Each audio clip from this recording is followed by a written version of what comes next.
Well, folks, I just got to my buddy's warehouse, Dhru with Boateye 360. You probably just saw the video that we did with Dhru and his guy Matt. And Dhru's always been asking me to come over here, and I'm like, Dhru, this is hard. You know how it is. Time.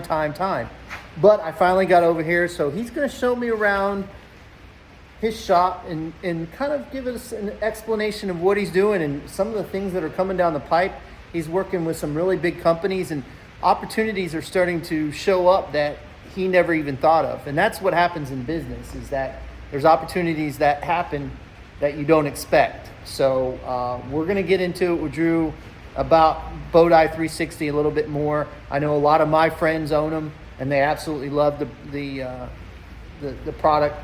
So we're going to get into it with Dhru here in just a minute and give you a little bit of explanation of what he's all about and what this is all about. All right, Dhru, here we are in the infamous Boateye 360 warehouse. Yes, sir. And this is where the magic happens? This is where the magic happens. But I thought you were working out of your garage. So I was. Then the hurricane took it. Oh, that's right. This is what we could find at the time, and we took it. I mean, we had no other choice. Yeah. I mean, at one point we had our house furniture in here because I used to live in here. We didn't have a house. Right. So we started here, but it's a nice place. You know, it gives us tall ceilings. But a lot of people think like, you know, products are made in this big Walmart, like big warehouse with the robots' arms going, production line moving, but that's not the case. Yeah. We stay, you know, down to earth. Just a table. We get a lot of our parts from different vendors. We assemble it here. We even make some with our printers. We do have 3D printers, laser machines, and whatnot. But a lot of the stuff we want to make here does get outsourced because we just don't have time, and it's cheaper because you can hire a specialized vendor to make the custom part, and then it's off our plate, and we can just get that part built. But initially we do make the part in-house to our specs. Okay. But awesome. Yeah, I mean there's a lot to it. When you showed me some of the lens in the other room, mm-hmm. there's a lot to it. Right. You're like, this is a different vendor, this is a different vendor. Right. So how difficult it is to rely on other manufacturers to get your product done?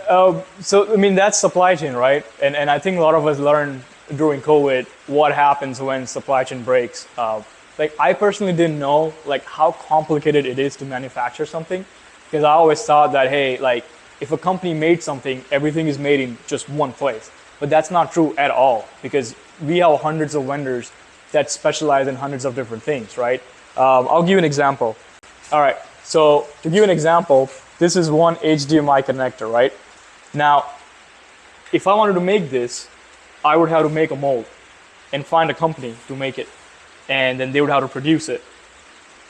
Financially, or practically speaking, and financially, it makes no sense to do that in the US.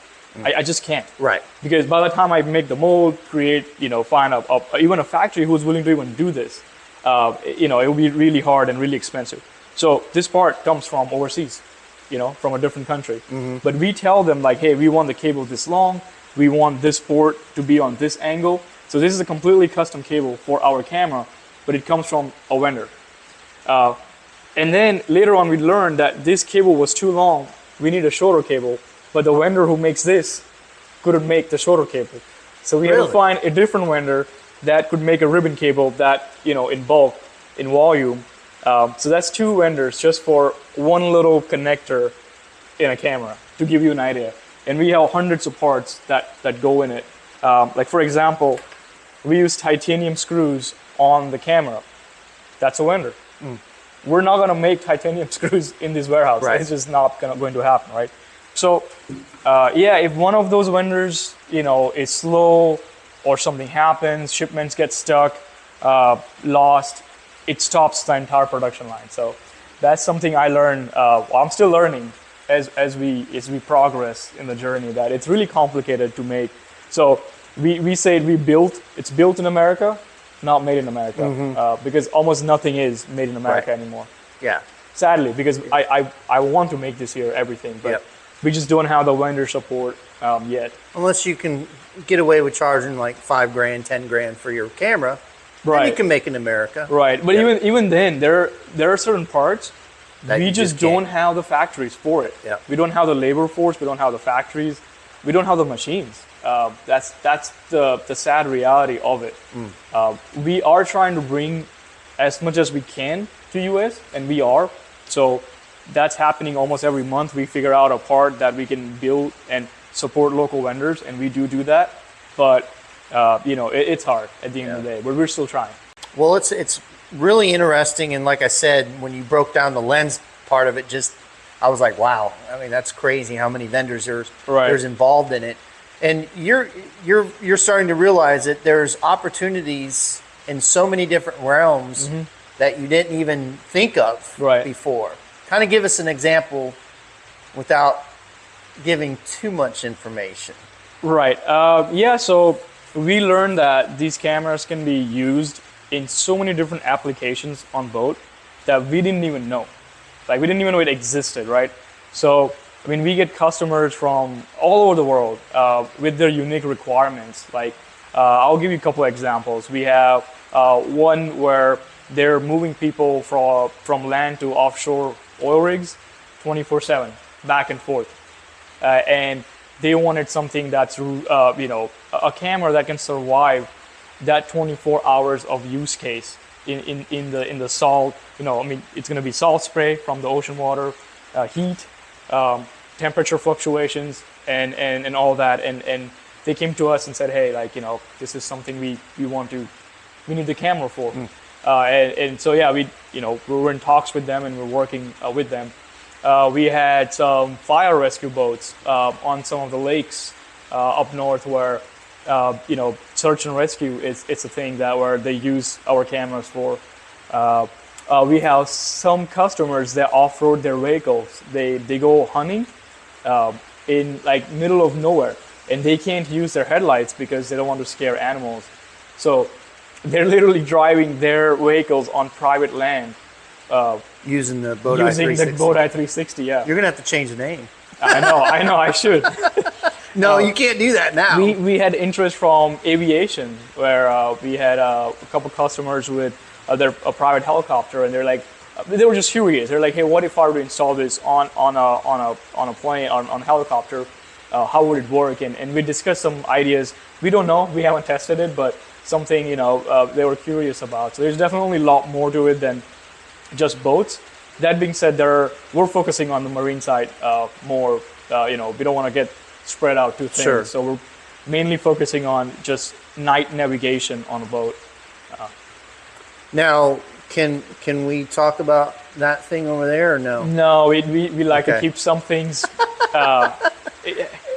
because what happens is when we work on prototypes, stuff changes all the time. Sure. Right. Yeah. So you can see some mess there, but that's about it. Yeah.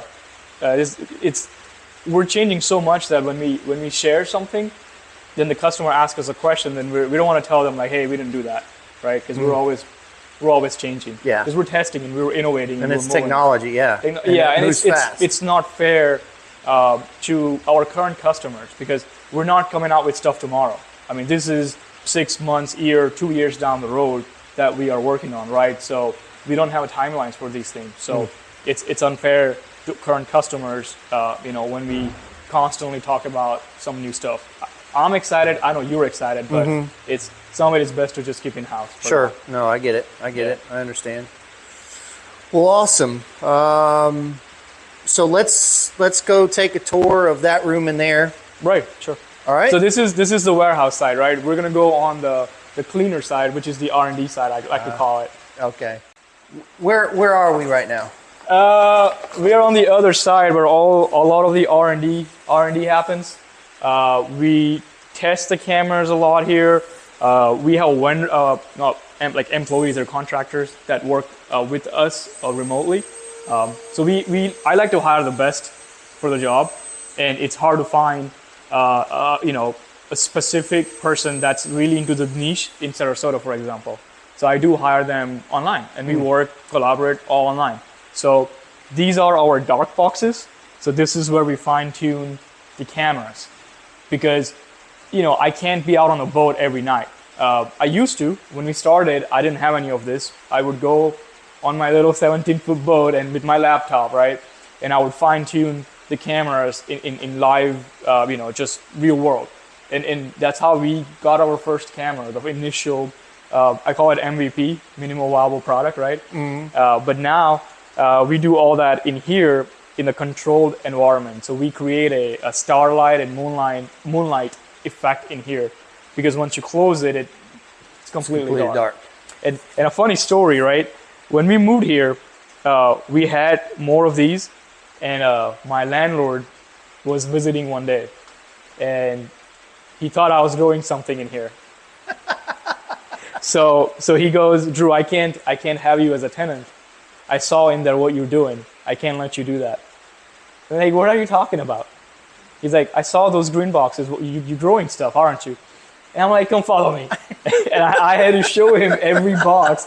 So he's like, oh, sorry. I really thought, And I'm like, yeah, I'm not doing that stuff. Yeah. I'm a good boy.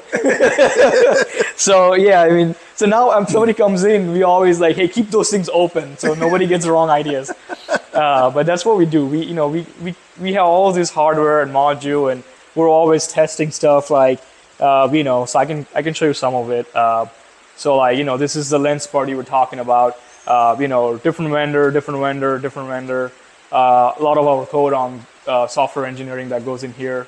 That's ours.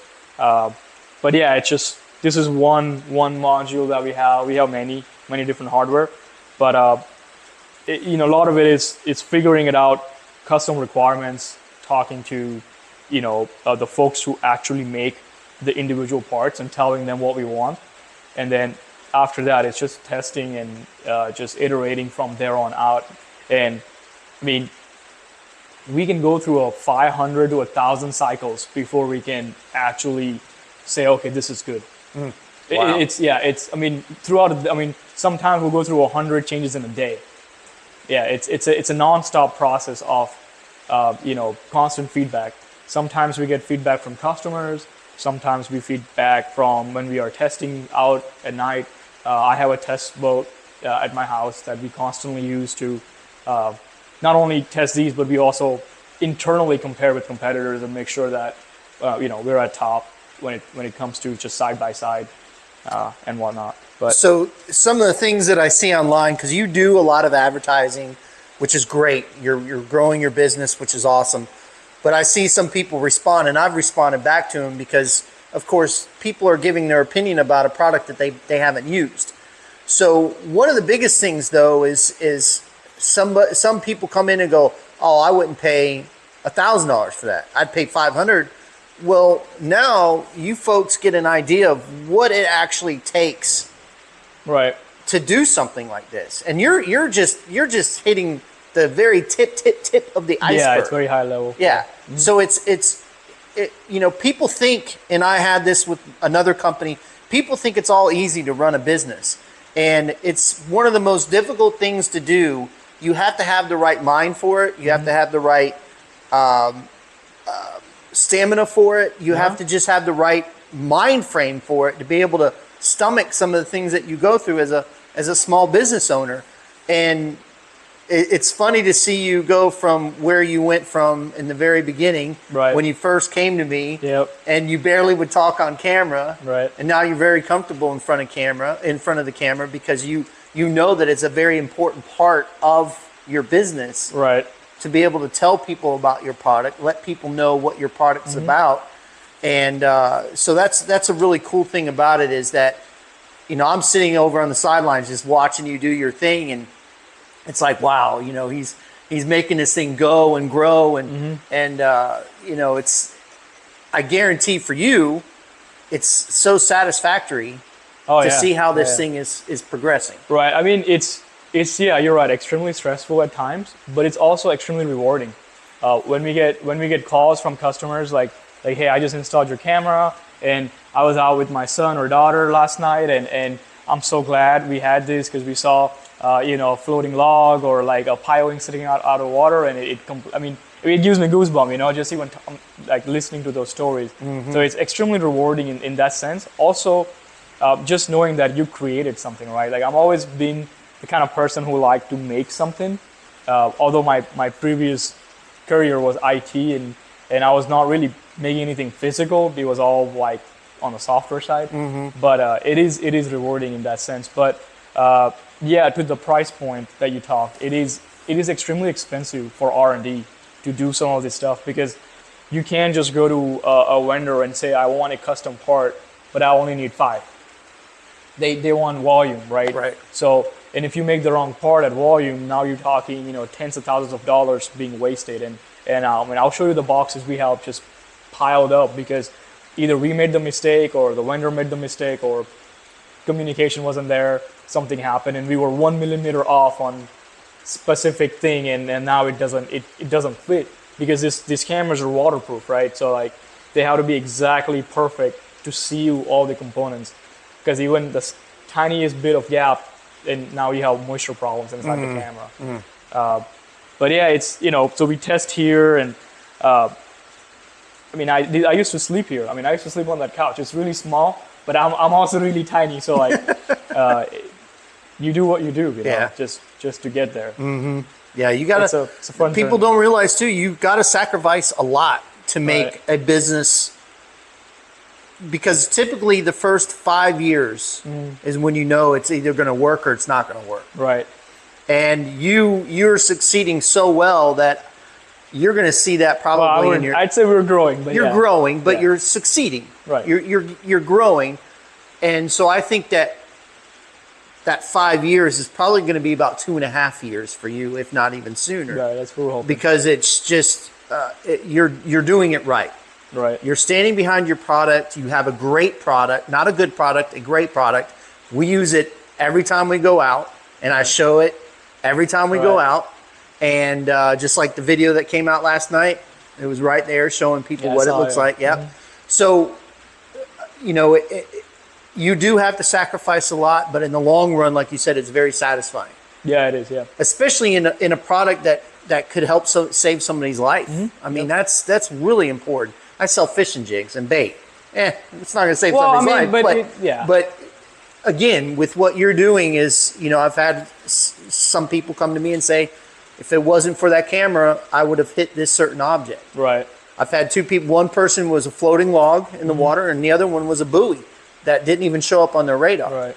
So I would imagine that, you've got to be extremely happy about that, and all the positive stuff that is coming out of your clients and things like that. That's the key thing. Right. Is your number one drive of sales is going to be word of mouth. Right.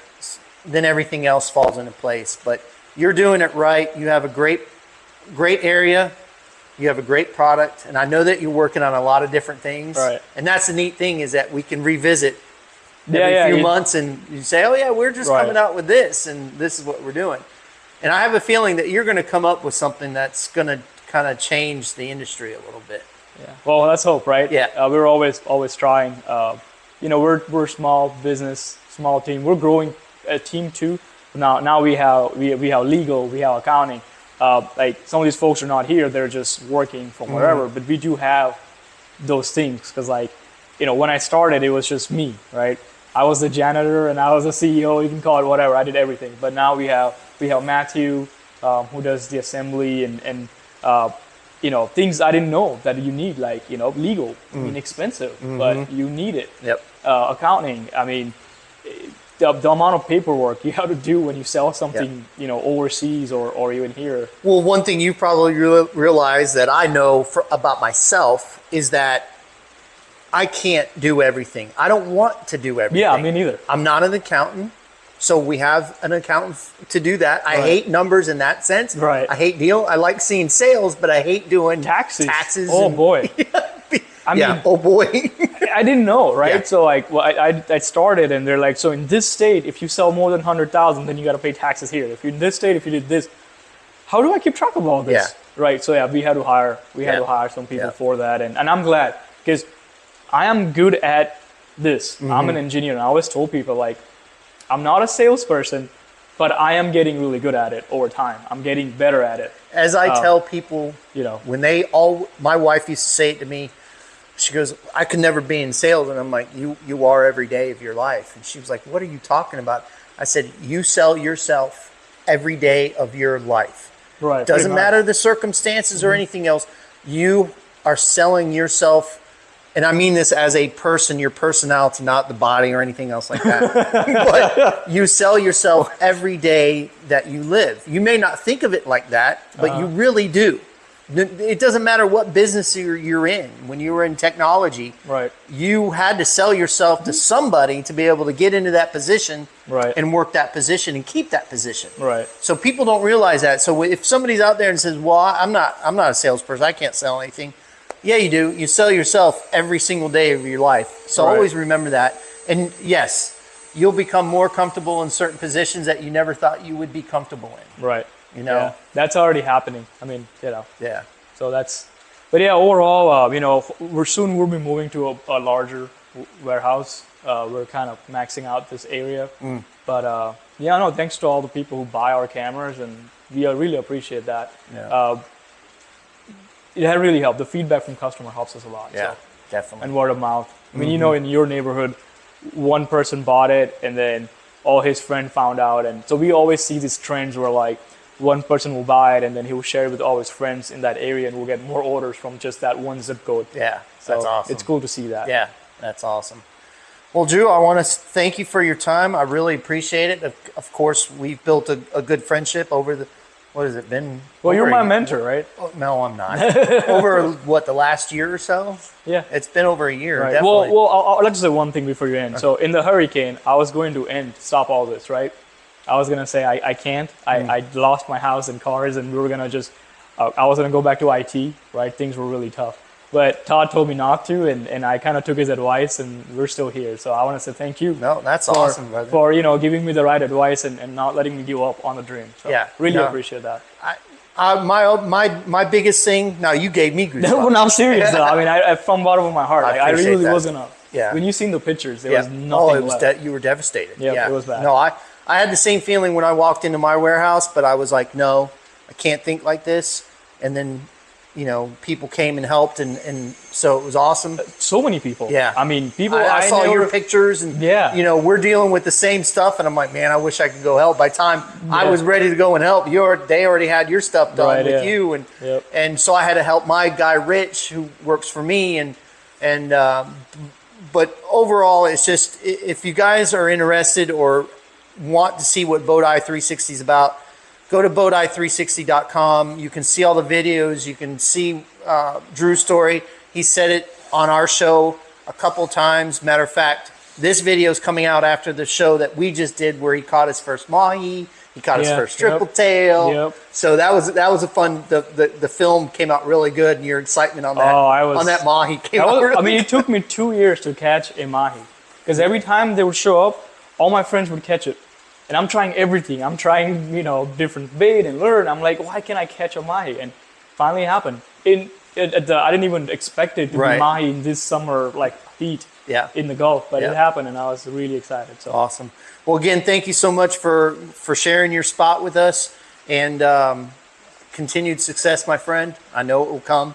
You have a lot of things coming down the barrel, which is really cool and exciting. So I'm looking forward to it. Again, folks, if you guys are interested, go to Boateye360.com. We are starting in September. We are starting for 1 month for TBFC. Oh, we're doing that. Oh, we are doing that. Are we doing it? Yeah, let's do it. Okay, so $100 off in the first month, and then you get a free pack of jigs. And then after that, it's $50 off. And we'll have, if you use the code, just TBFC 100, Yeah, TBFC 100. You get that discount. So if you guys are looking for a night vision camera, definitely take advantage of that. Again, Dhru, thank you so much, buddy. I appreciate it. Let me finish this. Okay. Fish more, catch more. See you on the flip side. That's awesome.